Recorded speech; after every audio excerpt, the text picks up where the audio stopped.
ሰላም አለይኩም ወራህመቱላሂ ወበረካቱ። ሀባይቦች እንዴት ናችሁ? ደህና ናችሁ? አላህ አልሐምዱሊላህ ከኔ ጋር ሁሉ ሰላም ነው። እናንተስ እንዴት ናችሁ? ደህና ናችሁ ወይ?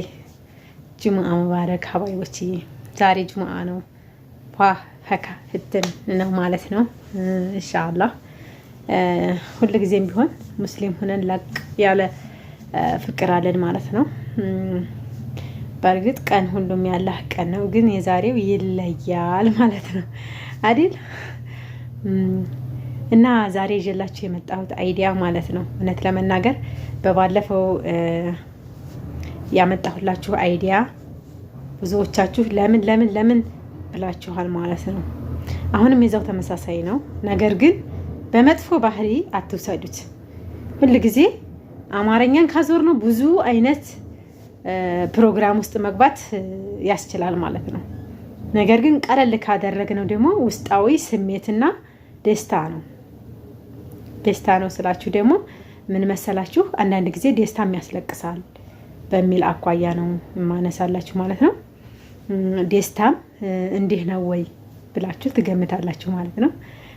አንዲት እህታችን እንደዚሁ ስትመጣ በሆነ አጋጣሚ እኔም ከደስታ አኳያ ነው ግን ልቀርጽ የቻልኩት ማለት ነው። በጣም በቃ ተመስጬ የምር ነው የምላችሁ አልቅሳ ያስለቀሰችበትን ሁኔታ ነው። አልቅሳም አስለቀሰችን ያሉትን ህዝብ ማህበረሰብ ሲሰማ እዛው በአንድ ሆነን በዛ አኳያ ትንሽ ቀንጨብ አድርጊያለሁ ማለት ነው። እናንተም ስትመጡ ያላችሁን ሻኡር ሀሴት አላ አይደለ?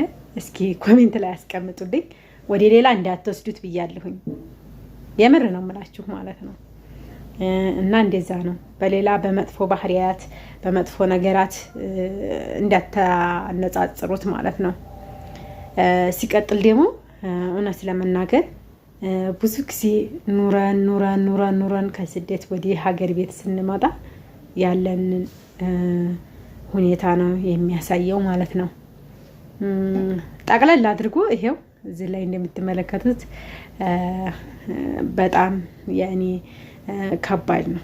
እናትና ልጅ ሲገናኝ እንደገና ደግሞ ሲቀጥል ደግሞ ቤተሰብ ጋር ስትገናኝ እንዴት እንደሆነ ወላሂ ላዚም ለመግለጽ ራሱ ቃል ያጥራል ማለት ነው።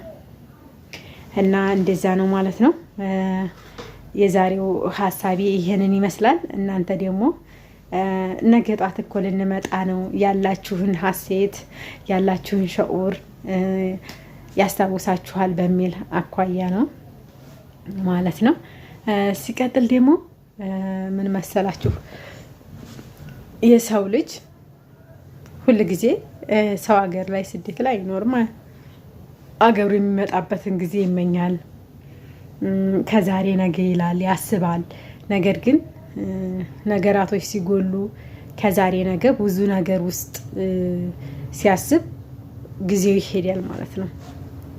እና ኮንትራት ቤት ያላችሁ ደግሞ ኮንትራታችሁን በእነሱ ተጠቅማችሁ መታችሁ ሀገርን አይታችሁ ጎብኝታችሁ ቤተሰብን አይታችሁ ብትሄዱ ይበልጥ ናፍቆትን ይቀንሳል ማለት ነው። እቻ ልጅቱ ብዙ ጊዜ የኖረች ናት። ብዙ ጊዜ ኖራለች።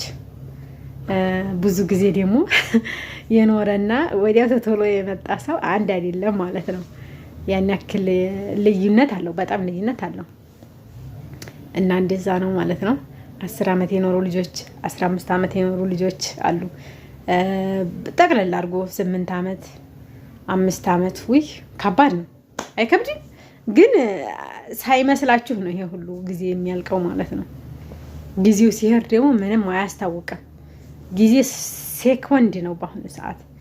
እንደ ሴኮንድ እየሄደ እንደ ሰዓት እየቆጠረ ነገር ግን ለእናንተ አጭር ነገር ይመስላችኋል ማለት ነው። እና እንደዛ ነው እላችኋለሁ። እኛ አባዮችዬ የዛሬው ፕሮግራሚ ይሄንን ነው የሚመስለው።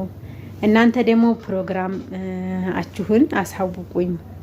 በዚሁ አጋጣሚ ደግሞ የረመዳን አስቤዛዎችን ግሩፕ ከፍቻለሁኝ። በግሩፕ ላይ አስገቢን የምትሉ ኮሜንት ላይ ጻፉልኝ ማለት ነው።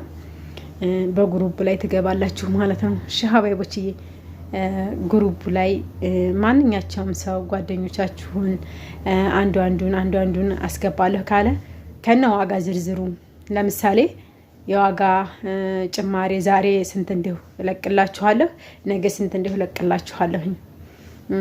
ቀርሞ የሚገዛ ቀርሞ የማይገዛ ዋጋው ስለሚለይ ማለት ነው። መጀመሪያ በሚገዛበት ዋጋ መልሶ ደግሞ ልግዛህ ቢባል ላይ መጣጣ ይችላል። ነገር ግን ለት በለት እናንተ በኮሜንት ትጽፉልኛላችሁ፣ በዋትስአፕ አሳውቃችኋለሁኝ። ያለን ገበያ በዩቲዩብ እመለቃለሁ። ያለን ገበያ ደግሞ በወረዳችን ያለ የገበያ ሁኔታ እንትን እላለሁ ማለት ነው፣ አሳውቃችኋለሁ። ሲቀጥል ደግሞ ሳብሳብ ብላችሁ ብዙ ሆናችሁ እንትን ካላችሁ ከገዛችሁ ደግሞ በዲስካውንት አስደርግላችኋለሁ ማለት ነው፣ በብዛት ማለት ነው፣ በብዛት ዋጋ እና ይሄንን ይመስላል ማለት ነው የኔ ሀሳብ። የእናንተ ሀሳብ ደግሞ ኮሜንት ላይ አስቀምጡልኝ።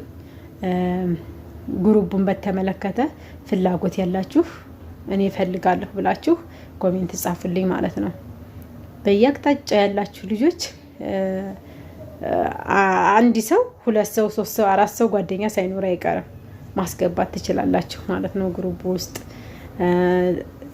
ፕሮግራሙ ሁል ጊዜ ለእናንተ ይደርሳል። ለምሳሌ ዩቲዩብ ላይ ለመግባት ባትችሉ እንኳን በጣም ቢዚ ብትሆኑ፣ ነገር ግን ዋትስአፕ ላይ ግን በሰዓት ባላችሁ ሰዓት ማየትና መጠቀም ትችላላችሁ ማለት ነው። የኔ ሀሳብ ይህንን ይመስላል። የእናንተ ሀሳብ ደግሞ ምን እንደሆነ ትነግሩኛላችሁ ኢንሻአላህ። ቀጣይ ደግሞ በሌላ ቪዲዮ እና በሌላ ፕሮግራም እመጣላችኋለሁ። ወረዳችን ላይ ለየት ያሉ ነገሮችን እንዲያቀርብላችሁ ምን እንደምትፈልጉ ሀሳባችሁን አሁንም አስቀምጡልኝ ማለት ነው። ምን አይነት ምንድን ነገሮችን ባቀርብላችሁ እንደሚሻላችሁ ማለት ነው። በነገራችን ላይ ሲቀጥል ደግሞ ፍራሽ የምታዙ ልጆች አላችሁ። ፍራሽ አይነት 3 አይነት ዋጋ አለ። የ3 አይነት ከ2500 ጀምሮ ማለት ነው። ከ2500 ጀምሮ እስከ 4200 እስከ 4100 ድረስ አለ። ነገር ግን እውነት ለመናገር ልዩነቱን በአይን በፎቶ ታይቶ አይለይም። ወይ የሚረከብ ባለቤት ሲያየው ነው፣ ወይም ደግሞ ያገዢው አካል አንደኛነቱን አይቶ ታችቶ ሲሆን ነው ማለት ነው። የትራስም ልብሶች አይነት ልዩነታቸው ምንድነው? አንዳንዱ ትራስ ልብስ ከጨርቅ የሚሰራ ነው። ጨርቅ ስላችሁ ልብስ ቤቶች አሉ አይደለ? የነዛ ልብስ ቁርጥራጭ ይሰበሰብና ትራስ የሚሰራል። ኦሪጂናሉ ደግሞ ከስፖንጅ ነው የሚሰራው። ከስፖንጅ ነው። የስፖንጁን ካላችሁ የጨርቁን ካላችሁ እንደ የራሳችሁ ፍላጎት ነው እና እንደዛ ነው። ይሄንን ይመስላል ማለት ነው። በራሳችሁ ፍላጎት በራሳችሁ ምርጫ ነው የምናደርገው። ቀጣይ ደግሞ ሙሉ የ12 ትራስ ልብስ የሚወጣ ትእዛዝ አለኝ። እሱን አወጣላችኋለሁኝ። የ4 ፍራሽና 12 ትራስ ልብስ ቪዲዮውን ላይክ ሼር እያደረጋችሁ ከነ ዋጋው እነግራችኋለሁኝ ኢንሻአላህ። ኮሜንት ላይ አሁንም ሀሳባችሁን አስቀምጡልኝ ማለት ነው። የፍራሽ ዋጋ ስንት እንደሆነ አሁንም ይሄንኛውን በምገዛበት አሳውቃችኋለሁ ማለት ነው። በተረፈ ወዳችኋለሁ ሀባይቦችዬ። አገራችን አላህ ሰላም ያድርግልን። አገራችንን ፕሮግራማችንንም አላህ ደግሞ ኸይር ነገር ሲኖር ሰላም ሲሆን ፕሮግራማችንንም እንቀጥላለን ኢንሻአላህ ባይላችኋለሁኝ ማለት ነው። የዛሬ ቡሌ ይሄንን ይመስላል። የነገውን ቪዲዮ እና አይዲያን ደግሞ እናየዋለን።